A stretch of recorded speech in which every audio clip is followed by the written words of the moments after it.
Hey, welcome everyone to another episode of From No Crypto to No Crypto. I'm your host, the crypto coach, Blockchain Wayne. And today we're joined by Tim with Zelcore. Tim, first and foremost, thanks for joining us today for this podcast interview. Glad to be here. Awesome, man. I'm looking to dive in and learning more about Zelcore and sharing with the team what you guys have built over there. But before we jump into that, tell everybody a little bit about yourself, your background, and then we'll jump into what got you into this space. Yeah, I'm a 30-plus year career in traditional finance. A lot of the big names that you've probably heard of. Fannie Mae, back when it was cool to be at Fannie Mae. There was a time, believe it or not. Yeah. BNY Mellon, State Street, T. Rowe Price.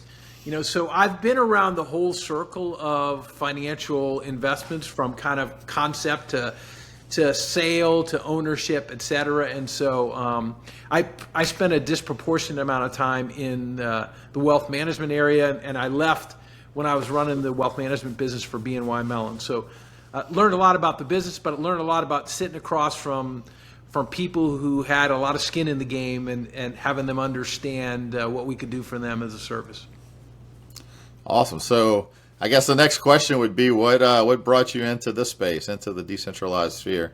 When I really left, my last job was at State Street, and I really felt like, and by the way, I worked at two of the biggest custodians in the world, BNY Mellon and State Street, right? Together they have, almost $75 trillion in assets under custody, right? So really big custodians there. And I'd been doing a lot of research myself on the blockchain in particular, right? And understanding the dynamics and also understanding what companies who are custodians do with the assets on your behalf and on their behalf, right? And I really feel like I see what's going on in the world.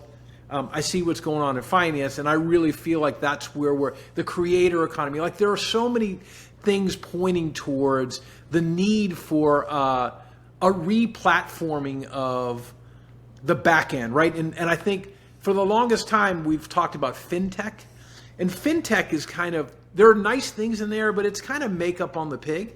You need to fix the pig, right? And I really feel like that's what blockchain is.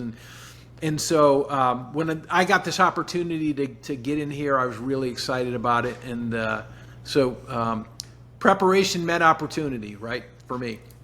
Absolutely. Yeah, you're definitely right. I mean, it makes sense with everything we're seeing. It's not just the need for decentralized payment methods, but just the ability to pay people globally, instantly, all over the world.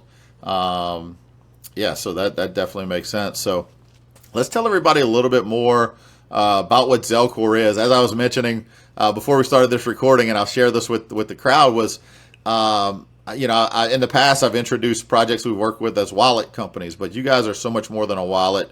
You're developing, it's an app that includes a wallet. So can you tell everybody a little bit more about Zelcore? Yeah, good setup, Wayne, and a good question. I think a lot of what I see today in blockchain is there's a lot of maximalist views, a lot of kind of particular one-off use cases, and then migration towards broader things. We're taking the reverse approach, right? Which is we've implemented a self-custody solution, a hot wallet, if you will, whose driver is around breadth and liquidity, right? Making sure that you can have liquidity. And I'm a huge, when I meet people, I ask, how many wallets do you have? And I hear 10, 12, 18. Oh, yeah. I had one person tell me 18. How do you manage 18 wallets, right? And look, I think anybody that's been around long enough knows, I've got an iPhone. That's all I've got. Are there things that Android does better? Absolutely, right? But I'm not going to have an Android phone for this, and I'm not going to have a Google phone for that. It's just, that's not how regular humans work, right? So we believe that most people are going to want to be in one wallet. That's why we support over 70 blockchains. And we also think most people are going to operate, they're on-chain in the wallet. They don't want to leave to go to a centralized exchange to go off-chain and take that risk. We think they're going to want to do that on platform. So we're adding capabilities, and we've got something that we're cooking up here in the next 6 months that I'm really excited about. And maybe I can come back and tell you about it. It's a little premature now, but we feel like we've built a lot of underpinnings and foundations to really launch the next step. Awesome. Yeah, I'm interested to hear more about that. But you're right. I mean, if I look, I've actually got a folder on my phone with all the wallets that are in it, and my seed phrase notebook. It's a notebook. It shouldn't be, right? It's a notebook, but it's because the space has really been fragmented. There was these wallets support this, and this wallet's really good at that. So it's great to see what you guys are doing. I can tell you, I did some of the demo videos for Zelcore back when the FIO integration went live, and it's a great experience. It's the simplicity is the key. I want to back up to something you talked about. You mentioned you can't just put makeup on the pig; you have to fix the pig. And but the next step is once the pig is fixed, there's still makeup that's needed. Yes. Because like the iPhone, I give that as an example for most people. The iPhone is not the best, most technologically advanced phone out there. You're right. But why is it so popular? Ease of use, simplicity of use. And that's where this, cryptocurrency, this Web3 space has got to get better with the usability, making it simple for the user. Totally agree, right? And the reality is, I use this analogy a lot.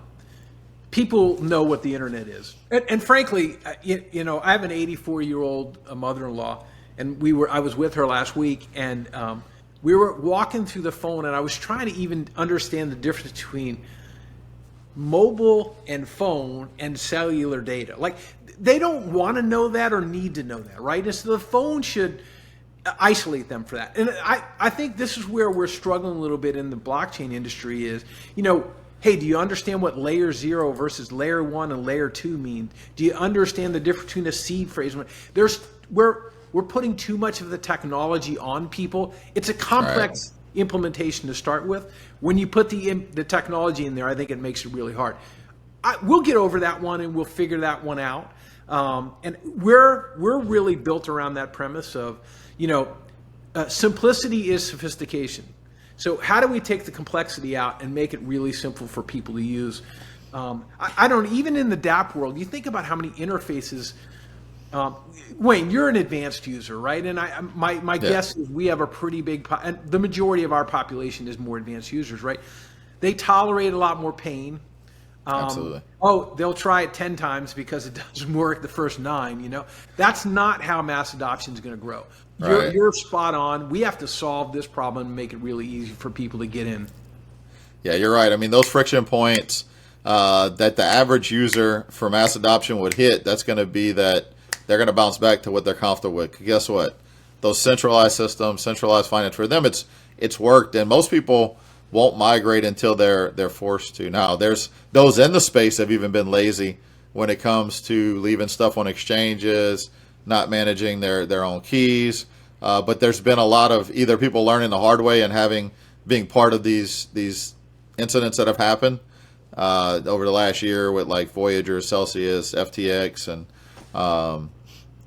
either being that or seeing that happen and being like, okay, I need to take these steps. And I'm sure you guys have probably seen, a spike. Usually around those incidents, there's probably spikes in downloads of the app to, for people to take control of their assets. Every time there's a run towards self-custody. In fact, what I first started here in 2021, and I said to the team, what we need is a bank run on a centralized exchange, and that's effectively what we got with FTX, right? And here I'll leave you with another thought, Wayne. Right? We probably shouldn't dig into this too much, right? But Bitcoin units are at their lowest point on centralized exchanges ever. Oh yeah. But transaction levels are moving back up. Something doesn't add up there, right? And I think that gets to, I was in the traditional finance world, right, where you really had your own ledger and you managed things like loans against deposits, and you took some risks there, right? And I think that same thing happens with centralized exchanges. The difference is the government backs you up. The governments worldwide kind of back you up there. That's not the case right now, and we need to move to an on-chain world. We have the technology to do it. We just need to build the cultural paradigm around it to understand that one-to-one relationship. We can actually do it now with the technology we have in place. Yeah. I mean, the decentralized ledger is already there. We just need to have some transparency. You're right, though. I mean, I tell people all the time, what's being what is being held by exchanges is such a small percent of, of, even if it's above 1% of the Bitcoin that's in circulation. We don't really know, but you're right. I mean, there could be some paper trading that's going on there where they're not really holding all the assets that cover their liabilities. And yeah, you're right. And that's the problem. And that's, I think, I don't want to say FTX, but some of the other entities have gotten into is they were trying to operate as banks with fractional reserves. And anytime there's a bank run, per se, it definitely exposes, because most people have heard about the bank runs that have caused these exchanges to go down and not function, have to shut down, file bankruptcy and all these, and go through all these proceedings. But Binance has experienced multiple bank runs. They've been able to sustain them, whether or not they're fully liquid, who knows? But and even most recently, I saw there was some. Our market maker recently had said something about Gate, had experienced a run. So yeah, those exchanges are they're great for trading, but yeah, the experience outside of that, it's tough to say. Now, would you say? I'm sorry. Go ahead. No, go ahead. Finish your question. I was going to say, would you say that, I don't know, as more decentralized options come into play in terms of I don't have to deposit this to trade, as those, I guess that decentralized ecosystems gets better, there'll be less of a need for a lot of these exchanges. And I think some of the weaker players will continue to drop out of that space. Yeah, I think you're right. And I also think, though, that at Zelcore, we try not to have a maximalist view, right? That's why we support so many blockchains. And I also think that's why there will always be a place for centralized exchanges somehow, some Absolutely. way. We have a solution we're working on with one particular exchange for really just-in-time custody exchange, so that you don't have to, I think I'm going to trade that tomorrow, let me put that on exchange and leave it there, right? But some smart contract language between Zelcore and the centralized exchange, so it gets released kind of just when you need it, right? Yep. So the centralized exchange is covered and you're covered. But I think we're always going to have this hybrid world. But back to your question earlier, what we've got to find a way of insulating the user from that implementation, so that they don't, am I going to go centralized? Am I going to go? No, what do I want to do? I want this pair. It's the best prices at a centralized exchange. That's what I'll execute. It should really be that simple to them. And I think we'll get there. I think there will continue to be people that'll be like, it's decentralized or nothing. I just don't think that's a realistic view of the world, right? JP Morgan Chase and the rest of these, man, they've been punching for years. They're not rolling over easy. Yeah, absolutely. They're all trying to figure out how they can operate in this space, and but to the user, at the end of the day, yeah, most users don't care. To give the car comparison, they don't care how the combustion engine works. They just want to be able to get in and drive it. Absolutely. And that's what we need. And we've got to work on those friction points that make them not want to come over to this system. Because I know someone will look, okay, hey, PayPal, Venmo, Cash App, that's what we're used to in the U.S. And in terms of outside of banks, but centralized payment providers or payment solutions. And when people don't have any issues sending and receiving from those, but they go over to, say, a cryptocurrency wallet, and the first thing they do is they accidentally send something to the wrong address or on the wrong chain, and they lose their funds. That's friction that'll cause a user to leave and not come back until that problem's solved, or until they don't even realize they're using decentralized solutions. Yep. Nice. So you've mentioned, I guess you've got something come up in 6 months on Zelcore. You can't really discuss that right now. Is that correct? That's correct. All right. Awesome. So what have you seen as far as users? Like what features do you guys see being used the outside of just the wallet in the Zelcore app? The two that come out the most for me is just the basic. We have a swapping aggregator, right? So we have multiple partners underneath there that we use for swapping. And what we do is they ask a question like, give me the swap with the best price, right? Or the best fees, or whatever criterion, and we serve that up to them, right? And they really like that. Obviously, there's some more common trading pairs than others. But and I met with one today, another potential quick swap provider, right? And we basically said to them, look, if you have the best price, you'll be at the top of the list. If you don't, you won't. And I think that's what most of these users want, right? So I think number one, that's one of the most common things. The second one is we have a unique technology called Fusion, and just I know this is for a more beginner audience, and it's, think of it like an interoperability engine, right? And so we've piloted it with our sister company Flux, which is a blockchain, and you could think about Flux like AWS for the blockchain, right?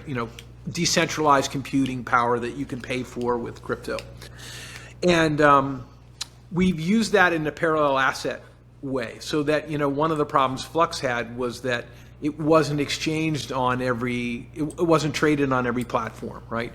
So we created this parallel asset environment, and so that you could go wherever you wanted to go. And Wayne, maybe to let you into this a little bit about what we're building, right, is using that same technology to extend it out to beyond just this one particular blockchain, but to all blockchains, so that you don't need to worry about the routing, right? I think one of the things I walk into the casino, I walked in somewhere with my cash and I get chips back. That's a really simple kind of paradigm, right? Well, what happens when I need to walk to the next casino? Oh, the algo casino, right? Oh, well, now I got to get cash back. And, oh, by the way, and that's the other thing that is challenging, right? People think about dollar bills as green and white. Well, this blockchain only takes purple dollar. It takes dollar bills, but they have to be purple, right? So you shouldn't have to worry about that, right? You should, hey, I want to buy X. How do I get it? The platform should take care of that for you. And so we see the need from the advanced users. We know where the mass adoption crowd is going to come from, particularly in this bull market, which I really think we're going to see a really exciting market here, kind of Labor Day on. All right. So we want to be ready for that when the mass adoption crowd comes in, they shouldn't have to be educated on the complexities there. Kind of back to where we've been starting earlier. Yeah. That's interesting to hear. I've heard many thought leaders in the space over the years talk about the future of wallets and, wallets in general, because that's how they were referring to. It's interesting to see that most wallets have all kind of migrated into like an ecosystem of use, but to where when someone's going to pay, there's going to be a day in the future where they have smart wallets to where they don't have to figure out, okay, what chain am I interacting on? What do I have to pay with? They just have to worry about paying, and it's going to pay in the best currency for that transaction on whatever's the most appropriate chain, without the user having to figure out, okay, is this on Solana or is this on ETH, or there's really no need for that. Yeah. Just like, and you mentioned that, like when it comes to dexes and swap aggregators, a lot of those are doing a lot of that thinking for the user, to where, okay, yeah, I'm going to give the best place to swap with the best gas fees, for your transaction. It'd be the same way when someone's going to pay. And I think we do that instead of, okay, I'm at this store that accepts crypto now, but I've got USDT on ETH and they only take USDT on Tron. What am I going to do? Right, and what's the cheapest way for me to get to that, from that point to the other? I think the other thing, and I talk about this a lot, we spend too much time talking about just crypto finance. The blockchain technology is going to be so much bigger than that, right? And think about Apple just crossed over the $3 trillion mark in the equity markets, right? Yeah. What's the biggest problem there? Well, Apple now, after doing a 10-for-1 split last year, they're worth $200. That puts it out of the average consumer budget, right? Well, if you fractionalize that and people could buy these shares for 50 cents, can you imagine how that could get people into the economy, right? So I believe a lot of this, the easy ones are going to be the tokenization of the equilities.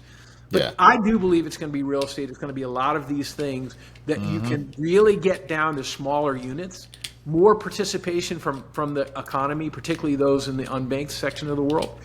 And we want to be the platform that handles all of those.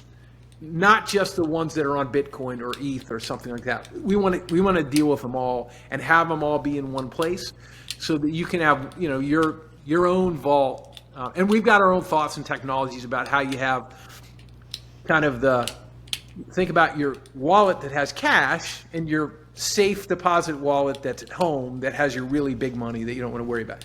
We have enough implementation and technology to move to that we can solve that problem, I think, going forward. Gotcha. Yeah. I always refer to wallets like that. And that's over the years, I think for the past, I don't know, 7 or 8 years. That's one thing I've always told people about different wallets in general, where I would do that comparison. Your hardware wallet is kind of, or your wallet where you keep most of your funds, whether it's a hot wallet or hardware wallet, is like the safe you keep at home, where you keep all your stuff in the safe. And then these other mobile wallets where maybe you keep a few $100s to, not a lot in it, but enough to be able to pay for transactions. That's more like the wallet, like the physical wallet billfold that you carry. So I like to explain it like that. I'll tell you what you mentioned. You're right about finance being just one part, because I tell people all the time, money is just one application on the blockchain. And it's been a passion project of mine recently, something that we're taking on. I'm looking to kind of scoop and include FIO into this as well.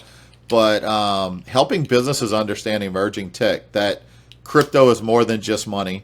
This is more than just different cryptocurrencies and market volatility, that this technology can be used for so many different things. You gave a few examples. And I like to also point out how they could utilize a lot of these Web3 technologies. I mean, NFTs in general don't all have to sell for thousands of dollars. In fact, I tell people all the time, the NFTs don't have to sell at all.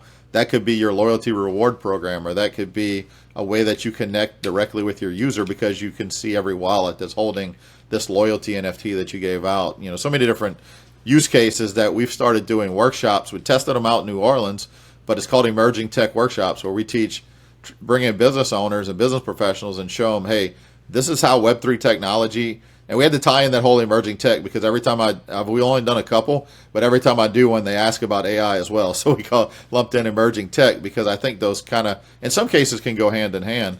But just showing businesses how all the different ways they can utilize this technology, how payroll can be simplified with cryptocurrency, how you can utilize NFTs to verify authenticity or identity, or just to engage.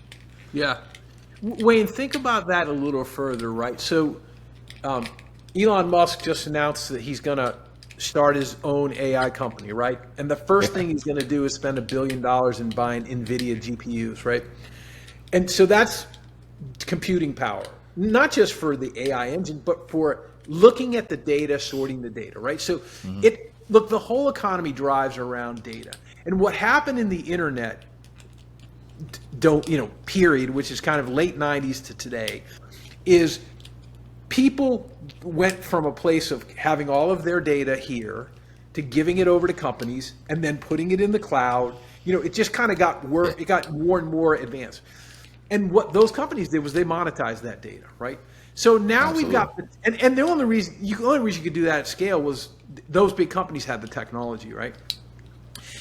I think tomorrow, now we have the technology for you to manage that data one-to-one, and the opportunity for you to monetize that as an individual is just around the corner. And so I think there's some really exciting applications, whether it's your medical records or even an anonymized version of my medical record. I'm a 50-plus-year-old man, white male with, married with kids and whatever. Wouldn't somebody like to have that data with my medical records and do an analysis on it, right? Okay, great. Pay me for it. You're paying somebody for it. How about paying me for it? Yeah. So. Yeah. To where you're given permission to where, okay, this is what you want. You pay me and I can push just that data that you need to you. Yes. Not this is everything. The business model in all companies today, right? Whether it's in finance and others, it's the data. It's whoever owns the data is the king, right? They make the rules. The king or the queen, they make the rules and they set the rules, right? And now we've got a technology that allows individuals to kind of set their own rules, right? And I know some people think about that and feel it's a little far-fetched, but I think it's a lot. Is it 6 months away? No. But is it in the foreseeable future? Absolutely. Oh, I think in the next few years, absolutely. And that's kind of yeah, maybe pushing it. But I mean, let's face it, technology is accelerating so fast, especially with, I mean, back to tying in AI to everything. I mean, AI is accelerating development. It's accelerating stuff getting to production. I know it's accelerated our marketing team quite a bit just because we've been able to be more productive with content, but there's so many different use cases for that. I agree. And so back to just tying a little bit more about Zelcore before we wrap up. Because I feel NFTs, most people don't even understand what NFTs truly can do in terms of representing real estate, representing ownership, representing identity, and then representing different memberships or access to certain things. So having NFTs and a wallet that supports NFTs is important. And if I remember right, does Zelcore support NFTs? We do. Absolutely. In particular, we support ETH, Solana, and Polygon. Okay, nice. Those are kind of the biggest. Wayne, I'm violently agreeing with you on NFTs, and particularly utility NFTs. That's why I think there's a place for what we all now think about as NFTs, right? Which is the Bored Apes and these other things. Yeah. And I think that's great. I wish it hadn't started with that one, right? Because I think it kind of gave NFTs a bad rap. And the reality is, I think in the companies that we've talked to, a lot of people are going to use NFTs for music and tickets and Right. driver's licenses and deeds to cars and all deeds to homes and all these kind of things. That stuff is coming, and I think that will dwarf the NFTs as we know them today.